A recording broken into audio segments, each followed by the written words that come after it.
Religion starts to really change in the 18th century. That's the 1700s.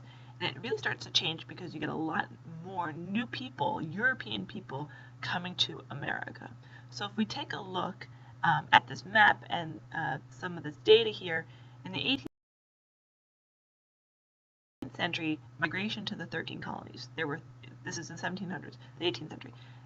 There were 300,000 Africans who came to 13 colonies, 145,000 Scots, 100,000 Germans, and about 80,000 English. And most of those are mostly convicts. So this really changes the demographics of America. It really changes who's here. And if you change who's here, you're changing what religions are practiced here. And so it becomes a much more diverse, both ethnically and religiously. And you can see that, while early on there was a lot of English migrants who were coming to the colonies, when you have a lot more of these other groups and they become a larger percentage of the population, that it really changes the balance of who's here and who's not here. So if you take a look at the bottom set of numbers, the population in 1660 was, and this is the white population. Population in 1660 is 75,000. In 1700, it's 250,000. In 1740, it's 900,000. And by 1780, after the American Revolution, it's almost 2.8 million people. So it's really a lot more people. You can see in the map how that population spread out from the coastline inland and sort of more up into sort of rural areas and establishing new towns and getting into new places. So there's a lot more people, and they're spreading out in a lot of different ways, and that population is a lot more mixed. So you start to see groups, this new population, you start to see new religions. So you start to see in Pennsylvania, which is really established in the 1680s and really sort of takes off in the 18th century, there's a lot of Quakers in Pennsylvania, and they are encouraging diverse people to come there. And diversity encourages tolerance, right? If you have a lot of people of a variety of different mixes, you have to live together. So Pennsylvania explicitly says we want to be diverse and we want to be tolerant. New York, there's a lot of New York was established as New Amsterdam, and then the English took over and it became New York, but there's still a lot of Dutch in New York. So there's both a lot of English and Dutch, and so there's the Dutch Reformed Church, there's Congregationalists, there's Anglicans, there's the whole mixture in there. And so they develop a certain level of religious tolerance as well.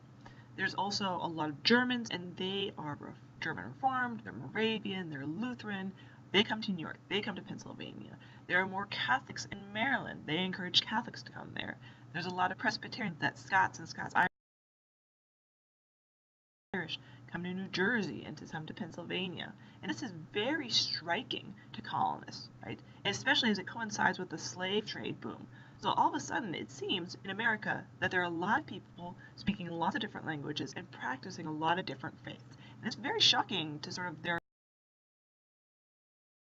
homogenous British world to see all these diversities. And most of the immigrants, they're not English, right? In the South, there's a lot of slaves, but in the middle colonies and even in the North, it's very mixed. So that by 1740, Pennsylvania is only 1/3 English. New York never has a majority English population in its entire history.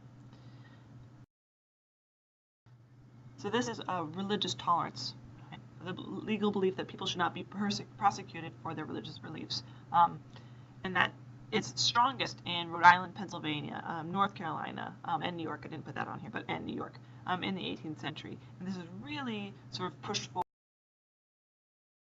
forward by the Quakers. Roger Williams has it in Rhode Island, but in other places it's really Quakers that pushed this idea.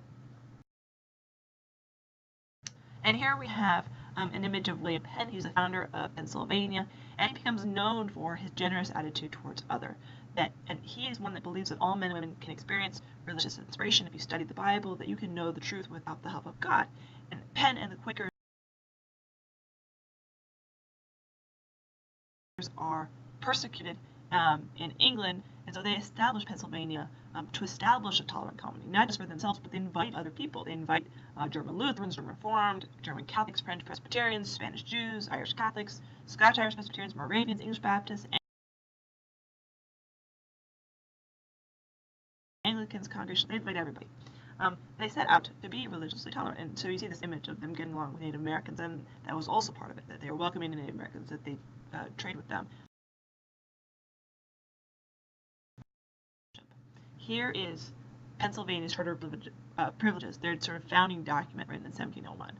And here's a quote: "Because no people can be truly happy, though under the greatest enjoyment of civil liberties, if abridged of the freedom of their consciences, as to their religious profession and worship.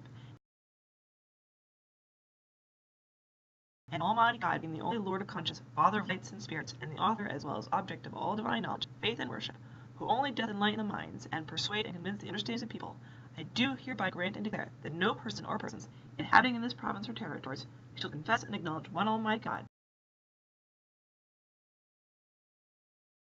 the Creator, upholder and ruler of the world, and profess him or themselves obliged to live quietly under the civil government, shall be in any case molested or prejudiced in his or their person or estate, because of his or their conscientious persuasion or practice, nor be compelled to frequent or maintain any religious worship, place, or ministry contrary to his or their mind, or to do or suffer any other act or thing contrary to the religious persuasion." And if you look at this, this is in many ways a statement about religiously tolerant, although it does require them to have a faith, right? If you are atheist, you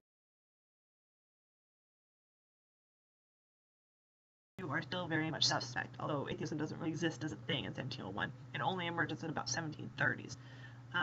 So they still require people to have a faith, but that means that Catholics are welcome, Jews are welcome, a variety of different religious persuasions are welcome,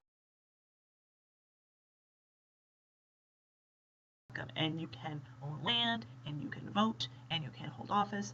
These are things that are not true in other colonies.